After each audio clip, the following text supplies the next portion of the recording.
partir de los temas abordados en la materia Fundamentos Psicológicos y Psicoanalíticos, nos lleva a invitar a todas las personas, dueñas y líderes de procesos, que tienen empresa o que tienen personal a cargo, a ver el sujeto siempre desde su particularidad, desde el ser que siempre piensa y actúa de una manera diferente. Y es aquí donde la complejidad humana radica en que los seres humanos toman sus decisiones. Cada ser humano lleva y vive su pasado basado en sus experiencias, en sus vivencias, en su forma de crianza, la cultura, el entorno. Pero además de eso, en la mayoría de situaciones que se presentan en la vida del individuo, tienden a ser el resultado por dejarse llevar de lo que los apasiona o de sus impulsos. Situación que no permite realmente identificar cuáles son esos efectos que tienen sus propias acciones. Y aquí quisiera retomar un poco a Ramírez en su texto La vida como un juego existencial, y él refiere que la toma de decisiones de los individuos parte también de la confluencia de los factores causales que permiten ser determinantes para los sujetos y para su fenómeno psíquico, y entenderlo para ellos cómo tener los suficientes criterios para tomar decisiones. Pero quisiera explicar cuáles son esos factores causales, y empezamos a partir de ese factor biológico. Y ese factor biológico se divide en dos: está lo constitucional y está lo ecológico. En lo constitucional, ¿qué podemos ver?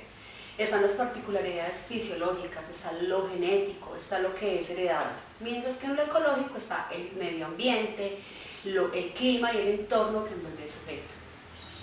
Adicional está el factor discursivo, y ese factor discursivo se divide en dos igualmente: está lo subjetivo y está lo grupal. En lo subjetivo está ese discurso individual, es ese discurso único que tiene cada individuo, mientras que en lo grupal está ese discurso que lo rodea, ese entorno que tiene, el discurso que escucha del otro, de la familia, de la comunidad, de la cultura. Y para terminar está el factor ocasional, que también está en el accidental y en el circunstancial. El accidental es ese del que siempre se habla de la suerte o el destino, y en el circunstancial hablamos del entorno, del azar, de lo que puede pasar por azar al ser humano. Estos tres factores, el resultado de la suma de esos tres factores nos lleva a tener el psiquismo humano, y al final son estas mismas situaciones lo que conllevan al individuo a tener habilidades y argumentos que al final le van a permitir tomar decisiones y le permitan elegir según sus necesidades, sus deseos o sus gustos. Tenemos diferentes teorías que permiten indagar más sobre los sujetos y poder entenderlo desde su psique, o sea, desde el alma. Y para ello tenemos precisamente cómo encontrar una de las relaciones básicas que existen entre la psicología y el psicoanálisis. Y es que ambas se dedican al estudio del alma, y eso es importante tenerlo en cuenta. Pero, como nos afirma el autor Lopera Chavarría, él habla de que las teorías psicoanalíticas que versan sobre el aparato psíquico y las leyes, el modo de la constitución y sobre los efectos que resultan, estos son el resultado de la psicología.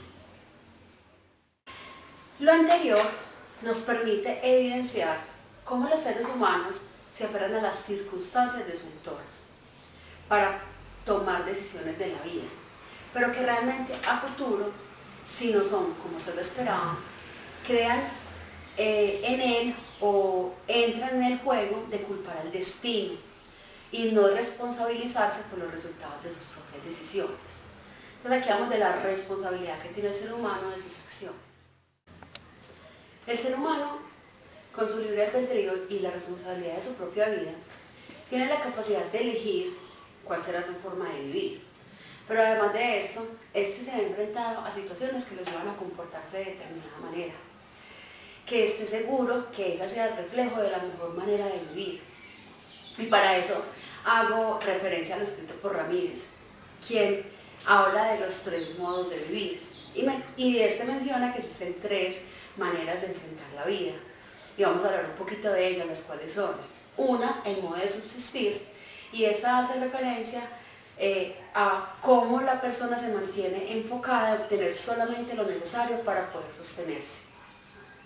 Luego habla de disfrutar de la vida, y este hace referencia a la mayoría de su tiempo, a que la mayoría de su tiempo el individuo dedica al disfrute, dedica su tiempo al disfrute.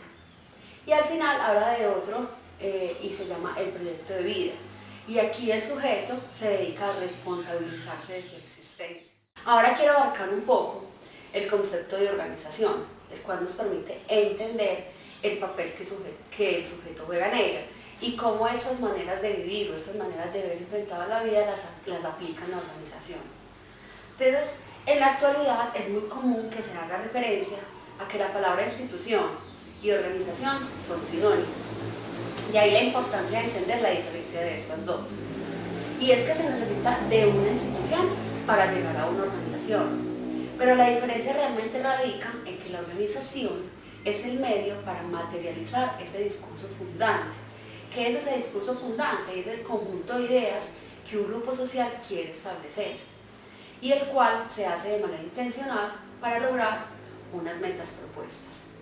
Todas estas características llevan al sujeto a identificarse como una organización. El ser humano, al hacer parte de la organización, le permite al sujeto actuar en conjunto con el fin de obtener fines determinados, además de instituir en sí mismo normas y reglas que le permitan al fin regularse en las organizaciones. Pero es que para regularse es necesario conocer cuáles son esas reglas, esas culturas y objetivos por los cuales están trabajando en común. Pues es necesario que se convierta en un campo de tensiones al sujeto tener que acomodarse a algo que no es común para él. Y aquí entra en el campo de lo instituyente, el cual encuentra la capacidad de cambiar eso que no es afín a sus criterios y que no le permite darse su lugar y verse como un ser social. Y allí se desenfoque de pronto un poco el trabajo en común y el diálogo que deben hacer los sujetos para alcanzar esas metas e intereses en común en la organización. Todo lo anterior se conecta con lo que llamamos conflicto organizacional. Pues aquí nos encontramos con los choques de los intereses en función, la competencia entre los individuos, lo que convierte a cada individuo en algo singular y la importancia de lo que se debe hacer con cada uno de ellos, que es escuchar, analizar e intervenir. Y todo esto con el fin de tener la posibilidad de que se pueda dar el desarrollo humano. ¿Y cómo? Utilizando el método analítico, el cual busca la descomposición en partes de un fenómeno determinado, logrando con este hacer nuevas articulaciones en organizaciones y haciéndolo por medio de herramientas. ¿Cuáles serían esas herramientas? Grupos primarios, creación de estrategias en común, la escucha, un adecuado liderazgo que permita que las personas no se sientan que no las están escuchando, sino que realmente sientan un aliado de su parte. Y al final todas estas herramientas le permiten entender al ser humano desde su esencia y cómo encuentra una convergencia entre sus objetivos y los de una organización. Muchísimas gracias, espero que este video les haya sido de su gusto.